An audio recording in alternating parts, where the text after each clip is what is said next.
Assalamu alaykum wa rahmatullahi wa barakatuh. Que la paix, la miséricorde et les bénédictions d'Allah enveloppent ton cœur en cet instant. Prends un moment, respire doucement et ouvre ton âme à ce message.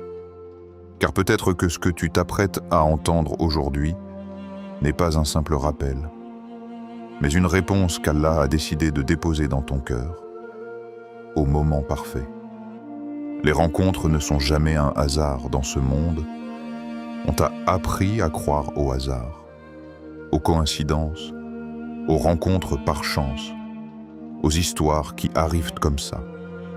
Mais au fond de toi, il y a quelque chose qui résiste à cette idée. Parce que certaines rencontres ne ressemblent pas à un accident. Elles te marquent trop profondément. Elles te touchent là où personne n'avait encore touché. Comme si cette personne te reconnaissait sans t'avoir jamais connu. Comme si vos âmes avaient déjà échangé avant même que vos regards ne se croisent. Alors non, ce n'était pas un hasard. Chaque détail comptait. Le moment précis, le lieu exact, l'état de ton cœur ce jour-là. Tout était aligné. Pas par le monde, mais par une volonté bien au-dessus.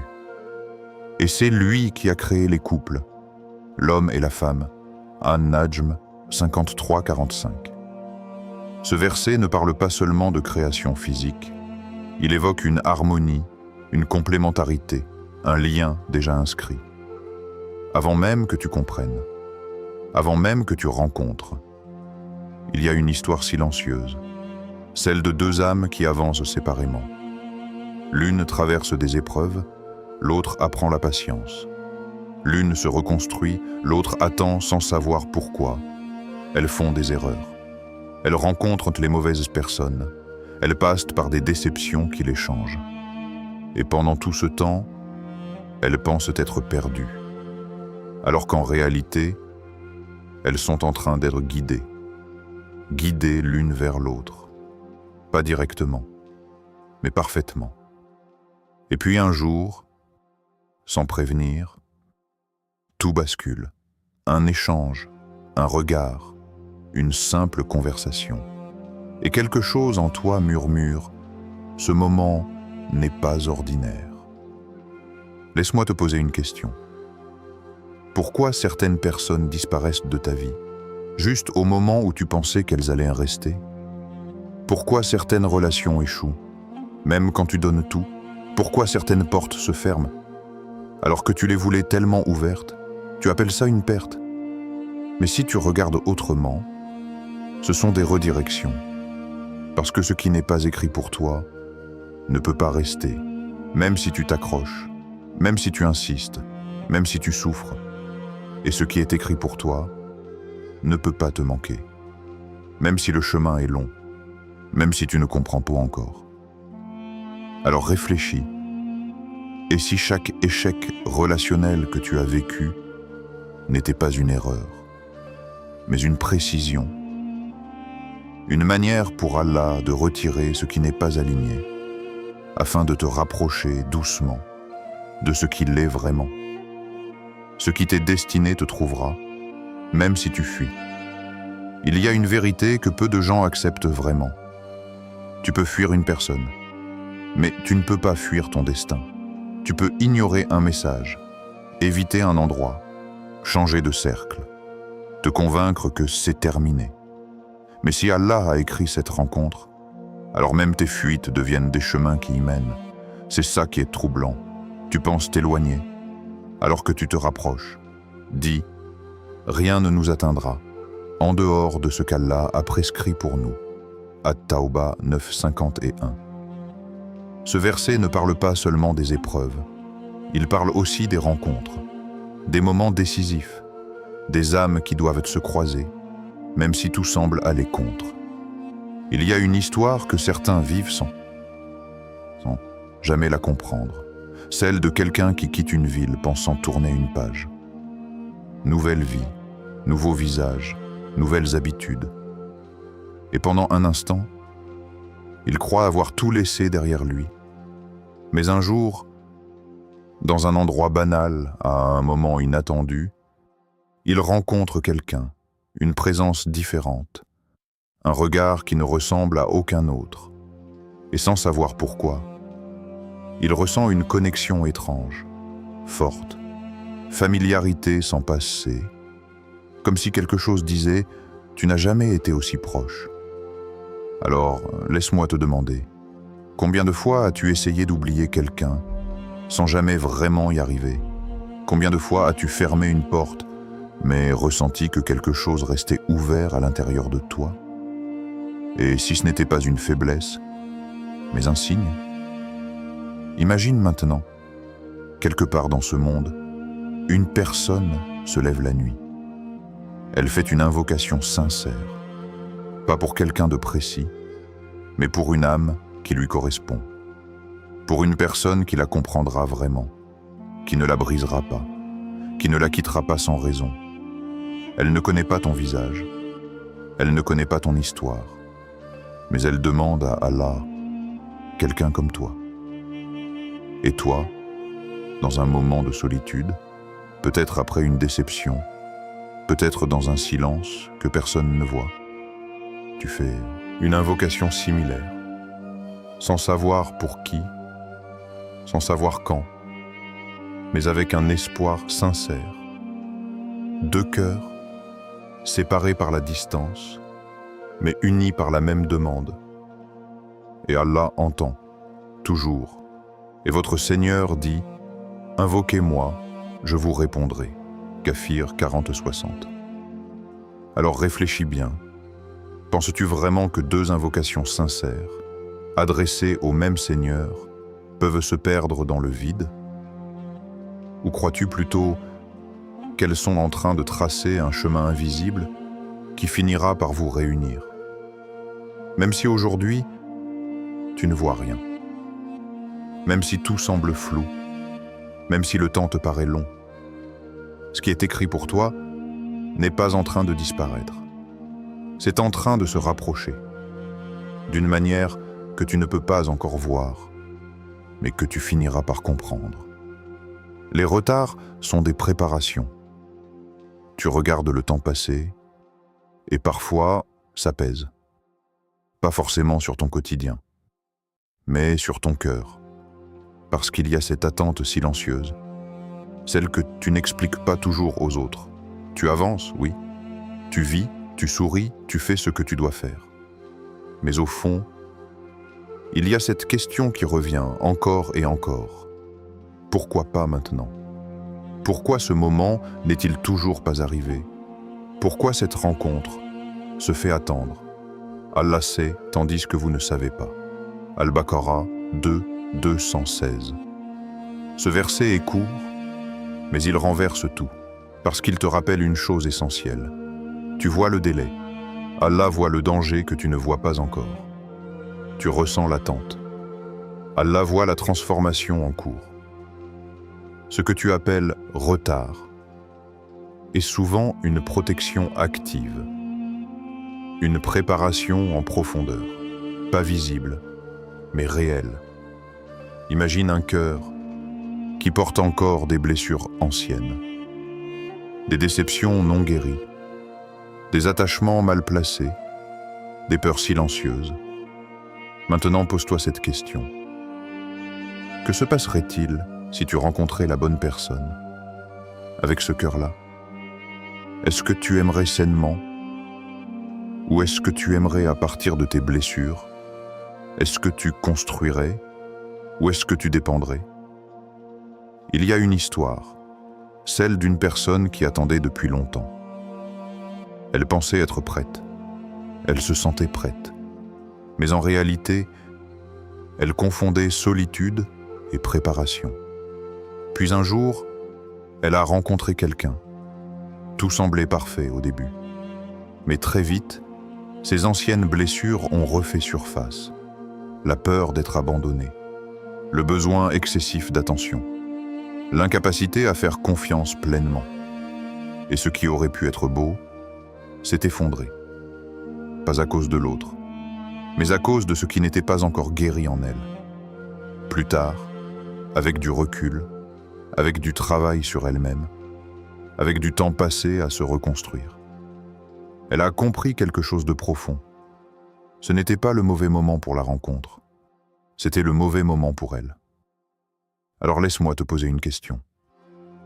Et si aujourd'hui, ce n'était pas ta situation qui devait changer, mais ton cœur, et si Allah, dans sa sagesse, retardait ce que tu veux, parce qu'il veut t'offrir mieux que ce que tu es prêt à recevoir maintenant? Il se peut que vous aimiez une chose alors qu'elle est mauvaise pour vous, et que vous détestiez une chose alors qu'elle est un bien pour vous. Al-Baqarah 2:216. Ce verset ne parle pas seulement de choix, il parle aussi de timing, de ces moments où tu insistes alors qu'Allah retient, pas pour te priver, mais pour t'élever. Alors peut-être que cette attente n'est pas un vide, peut-être que c'est un atelier silencieux, où Allah est en train de façonner ton cœur, pour qu'il puisse accueillir quelque chose de pur, de stable, de vrai. Et si tu regardais ton retard autrement, comme une miséricorde discrète, qui agit en ta faveur sans que tu t'en rendes compte. Rien ni personne ne peut empêcher ce qui est écrit. Il y a des moments dans la vie où tout semble bloqué, comme si le monde entier s'était mis d'accord pour te dire non. Les portes se ferment, les réponses tardent, les gens doutent, certains s'opposent. Parfois même, ceux que tu pensais être un soutien deviennent un obstacle. Et dans ce chaos, tu commences à te poser des questions. Est-ce que c'est vraiment fait pour moi? Est-ce que je me trompe de chemin? Mais il y a une vérité que peu de gens réalisent vraiment. Quand Allah écrit quelque chose pour toi, aucune force humaine ne peut l'annuler, aucune distance, aucune opposition, aucune complication. Et quand il veut une chose, il dit seulement « soit » et elle est.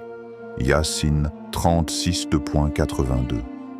Ce verset n'est pas symbolique, il est absolu.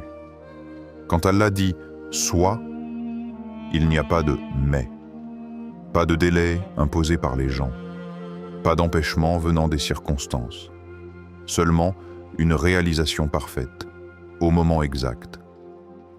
Il y a une histoire que beaucoup vivent, sans en saisir toute la profondeur.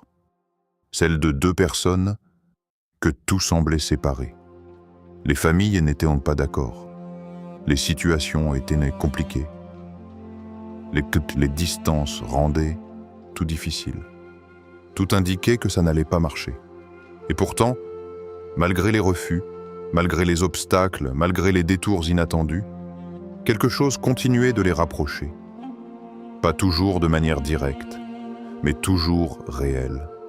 Des opportunités apparaissaient, des solutions inattendues surgissaient, des cœurs changés sans explication, jusqu'au jour où ce qui semblait impossible devient évident, comme si tout avait été orchestré depuis le début. Alors pose-toi cette question. Pourquoi te fatiguer à courir après ce qui te fuit, alors que ce qui est écrit pour toi n'a pas besoin d'être poursuivi? Pourquoi insister sur une porte fermée, alors que certaines portes s'ouvriront sans que tu aies à frapper? Il y a une différence entre effort et acharnement, entre patience et attachement destructeur. Ce qui est vraiment pour toi ne te demandera pas de te perdre pour l'obtenir, ne te demandera pas de trahir tes valeurs, ne te demandera pas de te diminuer, ne te laissera pas dans une confusion permanente. Allah veut pour vous la facilité. Il ne veut pas la difficulté pour vous. Al-Baqarah 285. Ce verset te rappelle une chose essentielle. Ce qui vient d'Allah porte la paix. Même si le chemin a été long, même si tu as traversé des épreuves, quand c'est aligné, tu le ressens. Il y a une clarté, une stabilité, une sérénité que tu ne peux pas forcer. Alors regarde honnêtement, ce à quoi tu t'accroches aujourd'hui, t'apporte-t-il la paix? Ou est-ce que ça t'épuise? Est-ce que ça te rapproche d'Allah? Ou est-ce que ça te perd intérieurement? Parce que parfois, Le vrai courage n'est pas de continuer à tenir, mais de lâcher ce qui n'a jamais été écrit pour rester, et de faire confiance à ce qu'Allah a déjà préparé pour toi, même si tu ne le vois pas encore. Et si cette rencontre changeait tout, ferme les yeux un instant et projette-toi dans ce moment précis. Pas un rêve irréaliste, pas une illusion, mais un instant réel, où ton cœur s'apaise enfin, où tu ne te poses plus 1000 questions, où tu ne doutes plus de ce que tu ressens. Ce moment où tout commence à avoir du sens. Tu repenses aux personnes qui sont parties et tu ne ressens plus de colère, seulement de la compréhension, parce que tu réalises qu'elles n'étaient que des passages, des chapitres nécessaires, mais pas l'histoire finale. Tu repenses aux portes fermées, à ces opportunités qui t'ont échappé, à ces relations qui n'ont pas abouti, à ces silences qui t'ont brisé certaines nuits, et pour la première fois, tu ne demandes plus pourquoi. Tu vois pourquoi.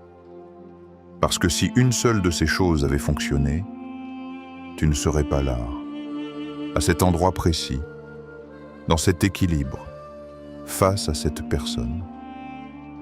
Et il vous donnera ce que vous lui avez demandé. Ibrahim 14, 34. Mais ce verset porte une subtilité profonde. Allah donne, toujours. Mais pas toujours selon ton imagination, pas toujours selon ton timing, et souvent bien au-delà de ce que tu avais demandé.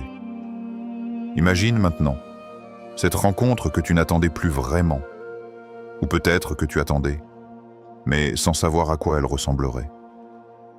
Ce n'est pas forcément spectaculaire, ce n'est pas forcément un coup de tonnerre, mais c'est évident, calme, profond, comme une évidence qui s'installe doucement, sans bruit, sans confusion, sans lutte. Et tu ressens quelque chose de nouveau, quelque chose que tu n'avais jamais vraiment ressenti avant. La paix dans le lien, pas l'intensité chaotique, pas l'attachement qui fait souffrir, pas l'incertitude constante, mais une tranquillité intérieure. Comme si ton cœur disait enfin « c'est ici ». Alors laisse-moi te poser une question. Si cette rencontre arrivait aujourd'hui, serais-tu capable de la reconnaître? Ou est-ce que c'est que tes anciennes peurs, tes anciennes habitudes, tes anciennes blessures viendraient encore brouiller ta vision? Parce que parfois, on prie pour quelque chose, mais quand Allah l'envoie, on n'est pas encore capable de l'accueillir correctement. On doute, on hésite, on sabote. Pas volontairement, mais inconsciemment. Alors peut-être que cette dernière étape n'est pas seulement d'attendre, mais de devenir la personne capable de vivre cette rencontre sans la détruire, de devenir quelqu'un qui reconnaît la paix et qui ne la fuit pas. Quiconque place sa confiance en Allah, il lui suffit. At-Talaq 65, 3. Ce verset est une clé, parce qu'au fond, tout revient à ça. La confiance, même quand tu ne vois rien, même quand tu ne comprends pas, même quand le chemin semble vide. Alors dis-moi, es-tu prêt à faire confiance au plan d'Allah, au point de lâcher tes peurs, et d'accepter que ce qu'il a écrit pour toi est déjà en train de venir vers toi?